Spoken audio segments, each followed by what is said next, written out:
লোটা দেবী মন্দিরে যাওয়া এখন আরও সহজ। করলা নদীর উপর নির্মিত হল বহু প্রতীক্ষিত ফুটব্রিজ। জলপাইগুড়ির ঐতিহ্যবাহী মা লোটা দেবী মন্দিরে যাওয়ার পথ অবশেষে সহজ হল। দীর্ঘদিন ধরে পুণ্যার্থী ও পর্যটকদের বর্ষাকালে নদী পারাপারের যে ভোগান্তি ছিল তা এখন অতীত। করলা নদীর উপর নির্মিত হল বহু প্রতীক্ষিত ফুটব্রিজ। বর্তমানে শুধু আনুষ্ঠানিক উদ্বোধনের অপেক্ষা।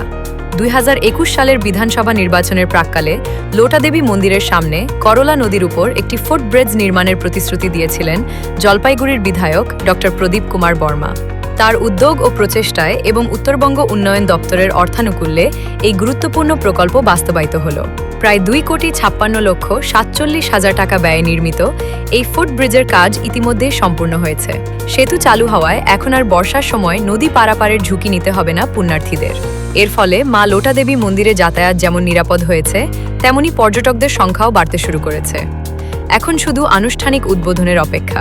আমাদের জলপাইগুড়ি সংলগ্ন যে লোটা দেবীর মন্দির, তা ভীষণই পুণ্যার্থীদের জন্যে ভীষণই জাগ্রত মন্দির বলেই পরিচিত।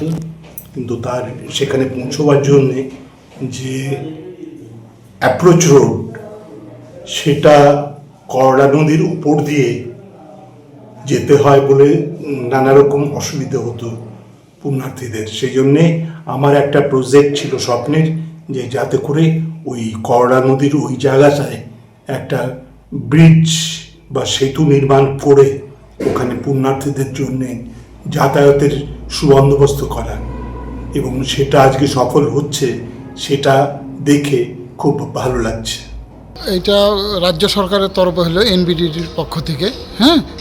আর এটা হওয়াতে সুবিধার মাত্রা বলা যাবে না। যেমন আমাদের চ্যালেঞ্জ ছিল একটা লোককে পার করা, এখন যেমন সহজে সকালে দেখলাম, আসছিলাম মন্দিরে প্রচুর গাড়ি দাঁড়ায় আছে, পূজা দিচ্ছে, ভক্তরা খুব খুশি দেখে, এমনি আমাদের পরিবেশ দেখেও খুব খুশি।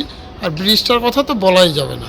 এটা এমএলএ কতটা সাহায্য করছে? এমএলএ সম্পূর্ণটাই সাহায্য করে, সম্পূর্ণটাই উনি সাহায্য করছে। রাজ্য সরকার অবধি পৌঁছানোর সম্পূর্ণ ব্যবস্থাটাই উনি করছে। আমাদেরকে কোনো সমস্যাই সম্পূর্ণটা উনিই করছে। জলপাইগুড়ির যে বিধায়ক শ্রী বর্মা সাহেব, উনি সম্পূর্ণটা করছে। এটা বিধায়কের কথাই হয়েছে, হ্যাঁ। এটা উনি যখন ইলেকশনে দাঁড়িয়ে এখানে আসছিলেন, তখন ওনার খুব কষ্ট হয়েছে, বা উনি এসে যখন পূজা দিলেন তখন আমরা বললাম যে স্যার, আপনি চেষ্টা করেন, যদি এখানে হয় তাহলে আমাদের ব্রিজটা হলে খুব সুবিধা হয়। তো আমাদের আপ্রাণ চেষ্টা, কমিটি খুবভাবে এটা চেষ্টা হচ্ছিল না। তারপর এটা বিধায়কের কোঠায় এখানে এটা স্যাংশন করলো, এটা কমপ্লিট হয়েছে। এর ফলে যারা দর্শনার্থী কতটা সুবিধা হবে, নদী পার হতে হবে না। এখানে তো মনে করেন যে আগে যা হতো, এখানে তো লক্ষ লক্ষ লোক দর্শনার্থী হতোই। এবার তো আরও আশা করছি আমাদের আরও মেলা খুব সুন্দর হবে, আর এমনকি খুব ভিড় এখানে হবে। এইখানকার মার বিশেষত্ব কি? মার বিশেষত্ব হচ্ছে যে আমাদের যেরকম এখানকার হচ্ছে লোটা দেবী, এই যে গাছটা দেখছেন, এখানে দুধ কলা দিয়ে মায়ের পূজাটা মেন। আর তারপরে হচ্ছে আমাদের ওই যে পুকুর পাড়ে আমাদের প্রথমে শুরুতে আমাদের পুজো হয়, প্রথমে গাছের গোড়ায় পুজো হয়ে যাওয়ার পরে তারপরে পুকুরে পূজা হয়। পুকুরে যেটা আগে বাসনপত্র উঠতো, বড় বড় মাছ ছিল, কচ্ছপও এখনও কিছু আছে। কচ্ছপ আছে? এখনও আছে। কীভাবে কচ্ছপদের রক্ষণাবেক্ষণ হচ্ছে? রক্ষণাবেক্ষণ বন দপ্তর থেকে আসে, হ্যাঁ, আমাদের সাথে যোগাযোগ রাখছে। আমরা যেভাবে ওনাদের সহযোগিতায় আমরা চলছি। কি নাম আপনার? আমার নাম সুশান্ত চক্রবর্তী। এখন সহজভাবেই মানুষ আসতে পারবে? এখন সহজভাবে আসতে পারবে, এমনকি সবার এখন হয়েছে, এখন যেহেতু ব্রিজটা কমপ্লিট হয়ে গেছে, এখন রোজ দিনই মোটামুটি ভক্তবৃন্দ আসছে এখানে পুজো দিতে।